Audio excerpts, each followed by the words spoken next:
Good evening, everyone. This is Heidi with Downtown NorCal Live.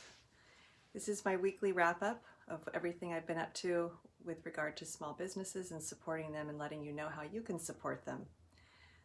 You might notice that there are no gimmicks tonight. I just wanted to come and speak directly to you. And while I'm drinking a local wine and an independent wine, and I'm wearing independent fashion, I'm not going to talk about that either. Because this past week has been really tough on particular industries, and I wanted to get into that a little bit. So this is going to be a very brief message. The theme of tonight is something I heard out of I heard the words of Michael J. Fox. He's an actor I really admire, especially with his battle with Parkinson's. And he said that gratitude feeds optimism, and I really thought a lot about that. I thought about all the things I'm grateful for, and then when I think about those things, it gives me optimism toward the future. And I know a lot of us are needing that, especially since 95% of our state's population is now living in purple tiers. That's 41 counties, but it's 95% of our state's population. And what that means is a lot of industries, especially gyms and restaurants, are all the way back to zero. They can do takeout and virtual sorts of activities, but they can't have anyone inside. And that's a really hard thing to do when it's getting colder.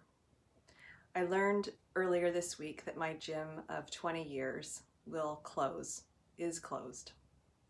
And I won't go back there and see my friends again. I don't know where everyone's going to end up, and it's really hard to say goodbye to that gym. I also spent the week doing a lot of cooking in the kitchen with Heidi, and that was for purpose. That was because we're coming up on Thanksgiving, and as I mentioned, we're in the purple tier, so restaurants are shuttered, except they are offering takeout. And I found myself getting really angry and asking what would have happened to my gym and to restaurants that are closing for good if we'd had a federal stimulus. You know, people who are paid, they get paid by us to make decisions to help us. Where are they?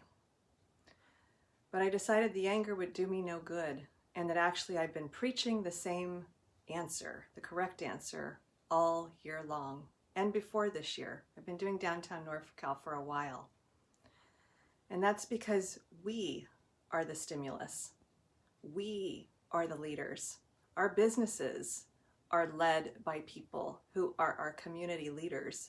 Right now, they need us to be the leaders. A lot of us are living on reduced incomes, more stress, health challenges, and a whole host of things to worry about. But where you can, we need to double our efforts and be there for them now. And that involves taking remote workouts, working out outside. That involves a religious devotion to takeout.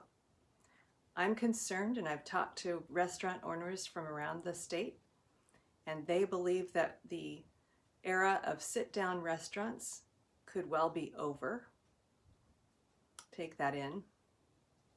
And I just refuse to believe that, because I know that we have enough in us to pull us out of this. So let's not wait for Congress. Let's not wait for our political leaders to do this. Let's you and me do this.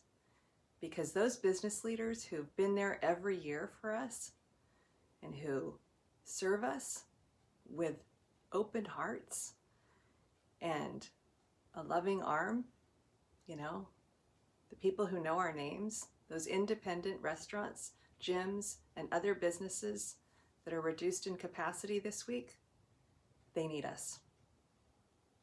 You're the stimulus. I'm the stimulus. If you need ideas about how to do that, please reach out to me. Spend where you can. I know we're trying to save money. I know we're afraid, but it doesn't do us any good to spare ourselves if the things and people we care about aren't there when this is over. Thank you.